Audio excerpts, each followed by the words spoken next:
Thanks for joining us. I'm Philip Coleman. The latest on the hepatitis concerns are on the way. But first, we're taking you live to the Tuscaloosa Regional Airport, where anchor Lynn Brooks is on assignment this evening.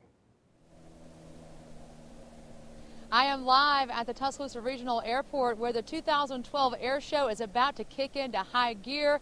The U.S. Navy's Blue Angel Jet number 7 is on the ground, and I'll have all the high-flying action coming up for you later on WVUA News at 6.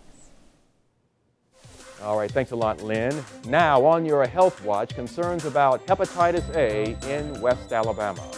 The Alabama Department of Public Health has confirmed a hepatitis A concern at the Northport McDonald's on Mcfarland Boulevard. Jennifer Edwards has more on this issue. The Alabama Department of Public Health says an employee at the Northport McDonald's on Mcfarland Boulevard has been diagnosed with hepatitis A. It's a food and waterborne illness. It is not a bloodborne illness like HIV or hepatitis B.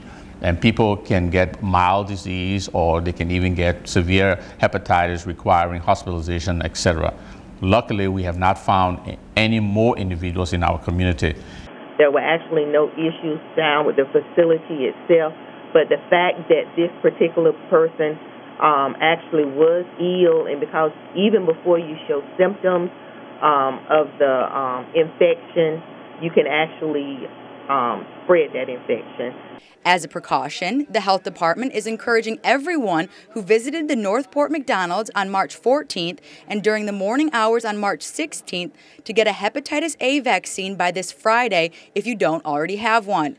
Officials say if you visited the restaurant between February 28th and March 13th, you may have been exposed and it is too late for the vaccine. They say you should see a doctor if you have symptoms. We have a 14-day window after exposure that vaccine could be effective. That it will be given, and then you can develop antibodies or so. So that's why. If you ate there prior to that, and if you contracted it and you didn't get vaccine and you got sick, well, you would know that by now. The health department says symptoms can appear 2 to 6 weeks after exposure. They include fever, loss of appetite, nausea, abdominal pain, and jaundice. If you visited the McDonald's location on the dates of concern, you can get a free hepatitis A vaccination at the Tuscaloosa County Health Department. Reporting in Tuscaloosa County, Jennifer Edwards, WVUA News. Meanwhile, McDonald's franchise owner Rick Hanna released a statement saying our #1 priority is always the health and safety of our customers and employees, and we are taking this issue seriously and working with the Tuscaloosa Health Department to conduct a thorough review and understand the facts. We want to assure our customers that the restaurant managers are highly trained and qualified in all aspects of food safety and restaurant sanitation, and we adhere to all applicable local, state, and federal guidelines and regulations, as well as abide by McDonald's stringent standards. We wish our employee a speedy recovery and request that all additional questions be directed to the Health Department. In other news, you may have seen a rather unusual sight in the skies over Tuscaloosa today. WVUA's Lynn Brooks joins us live from the Tuscaloosa Regional Airport to explain. Hi, Lynn. The 2012 air show is about to kick into high gear, and it all starts with the U.S. Navy's Blue Angels. I'm standing in front of jet number 7, piloted by Lieutenant Mark Tedrow. This thing landed this morning. It is an incredible aircraft, a Boeing FA-18 Hornet. This thing can go fast, extraordinarily fast. In fact, it can go from the ground to 2,000 feet in the air in about 4 seconds. One adventurous gentleman took flight on this aircraft this afternoon. His name is Calvin Brown. He's with the University of Alabama's Alumni Affairs Office. He told me just a few minutes ago that it is an incredible experience, one that he will never forget. The air show expected to bring in people from everywhere, from all parts of the country, even from all around the world, are expected to converge right here at the Tuscaloosa Regional Airport this weekend to catch all the action. We spoke with Kelsey Colglazier from the Tuscaloosa Tourism and Sports Commission, who told us there is something for everyone. It brings people in, from the region, and we also have groups from out of state coming in. So it definitely brings some economic impact into our community. The mayor sees this as an opportunity to give back to such a supportive community.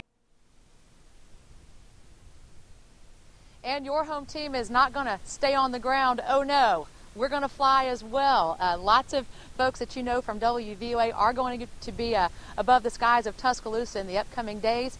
I will be flying with Mike Wiskus on Friday. He's an acrobatic flyer. Also, Daniel Sparkman will fly along on Friday with a wing walker.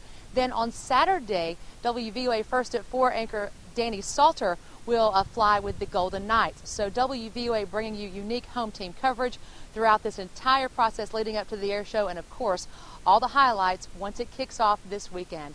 Live at the Tuscaloosa Regional Airport, I'm Lynn Brooks, WVUA News. All right, thanks, Lynn. Now, new at 6, WVUA continues our coverage of storm cleanup at Forest Lake. Officials started draining the lake more than a week ago to see how much debris was in the water. According to Chad Christian with the city of Tuscaloosa, the siphon stopped working on Monday, but they plan to begin draining the lake again in the next few days and keeping it low until a contractor is in place. As we have reported, the city has received federal grants to help cover a portion of the cleanup, and they hope to have Forest Lake cleaned up by the one-year mark of the April 27 tornado. An Alabama native who gained international attention as a blues singer-songwriter has passed away. According to the Gadsden Times, Jerry McCain died today at the age of 81. McCain made his first record back in 1953. You can join WVUA tonight at 6:30 for a special edition of the program, The Alabama Experience, featuring Jerry McCain. College students are normally very excited to see free food, but today students at Capstone learned their free food came at a price, their right to free speech. It was all part of the First Amendment Free Food Festival. This festival was sponsored by the U of A chapter of the Society of Professional Journalists.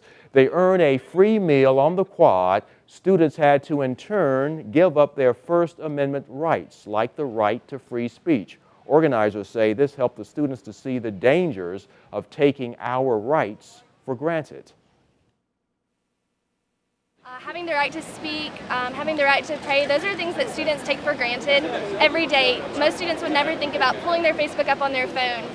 But then you have foreign exchange students that come in here and they are like, wow, this is awesome. Like, we can check our Facebooks on campus. And so we just really wanted to have an awareness event, have something fun. You get a free lunch out of it, but maybe you'll learn a little something too. That's kind of the goal.